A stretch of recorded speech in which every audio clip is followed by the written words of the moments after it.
ये तो बहुत डरावना है भाई।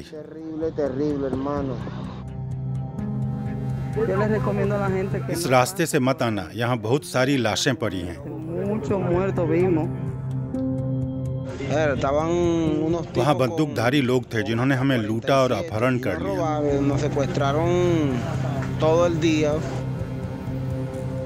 चेतावनी भरे ये शब्द डारियन गैप को पार करने वाले लोगों के हैं। ये जंगल कोलंबिया और पनामा की सीमा पर है। ये रास्ता बहुत जोखिम भरा है, लेकिन दक्षिण अमेरिका से अमेरिका जाने वाले ज़्यादातर प्रवासी इसी रास्ते को इस्तेमाल करते हैं। यहाँ उनका सामना अपराधियों, जहरीले सांपों और ख़राब मौसम से होता है।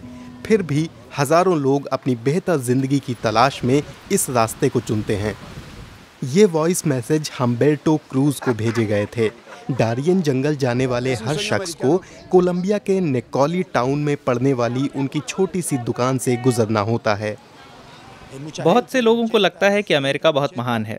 कई लोग इस जंगल में घुसते तो हैं, लेकिन दूसरी तरफ निकलते नहीं।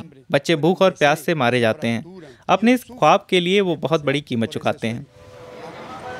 इस जंगल से जाने वाले हैती के एंजेलो ज़रूरी सामान जुटा रहे हैं। यूं तो ये एक टूरिस्ट रिजॉर्ट है, लेकिन कई महीनों से यहाँ की अलमारियों में सोवेनियर नहीं बल्कि हाइकिंग के उपकरण रखे जा रहे हैं।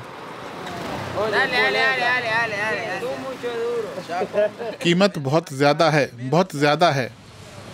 एंजेलो बढ़ते अपराधों की वजह से हैती छोड़ना चाहते हैं। उन्होंने 2 साल ब्राज़ील में काम किया, लेकिन अपने माता पिता को पैसे भेजना तो दूर, वो अपनी ज़रूरतों भर का पैसा भी नहीं कमा पाए। अब वो अमेरिका जाना चाहते हैं। मैं एक पुरुष हूँ। मेरी जिम्मेदारी है कि मैं रास्ते में आने वाली हर मुश्किल का सामना करूँ। उनके समूह में बच्चों समेत 11 लोग हैं जिनका लक्ष्य इस जंगल में जाना है। उन्हें इतना सामान तो चाहिए ही जो 5 दिन की हाइकिंग तक चल जाए। एंजेलो लगातार ये पता कर रहे हैं कि दूसरे लोगों ने कैसे ये रास्ता पार किया।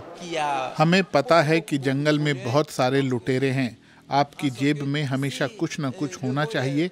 अगर आप घेर लिए जाएं और आपके पास पैसे ना हों, तो इस बात की बहुत आशंका है कि वो आपको मार दें। पिछले कुछ महीनों में ही 1 लाख से ज़्यादा लोग इस रास्ते से जाने का जोखिम उठा चुके हैं, जिनमें ज़्यादातर हैती के थे। कई लोग बीमार होकर लौटे और कई तो नेकोली पहुंचे ही बीमारी की हालत में थे। बातचीत करना बहुत मुश्किल है। मिना सन्स पेट और सिर में दर्द के बावजूद चलते जा रहे हैं। वो अमेरिका पहुंचना चाहते हैं। मुझे लगता है बाइडेन प्रवासियों के साथ अच्छा सलूक करते हैं। हैती के लोग यही मानते हैं।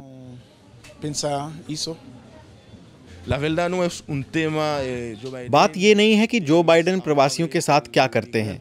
ट्रंप की सरकार ने प्रवासियों को वापस भेज दिया था और बाइडेन की सरकार भी यही कर रही है।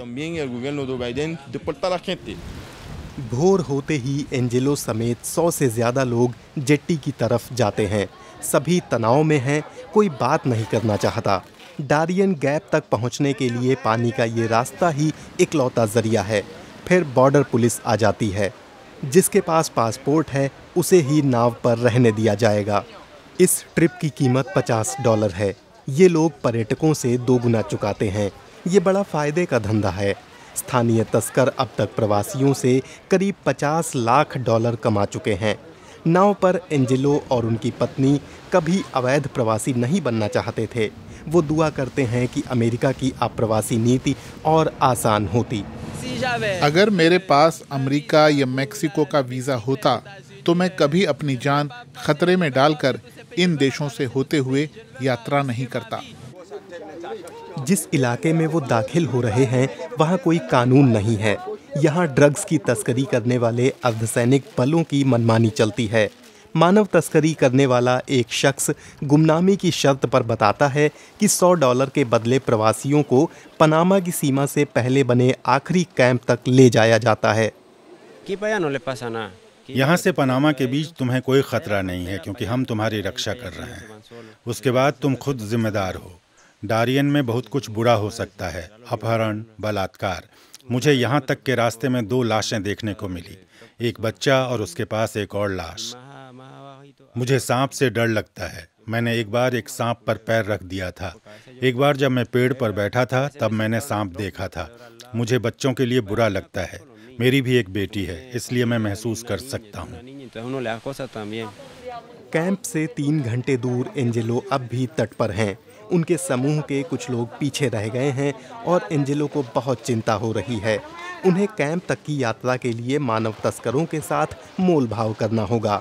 अगर डारियन में उन्होंने अपने समूह के और लोगों को खो दिया तो डारियन में कई माएँ अपने बच्चों को खो देती हैं और कई बच्चे अपनी माँओं को खो देते हैं। मैं अपने ग्रुप के लिए जो बन पड़ेगा सब करूँगा, लेकिन यहाँ कोई अस्पताल नहीं है।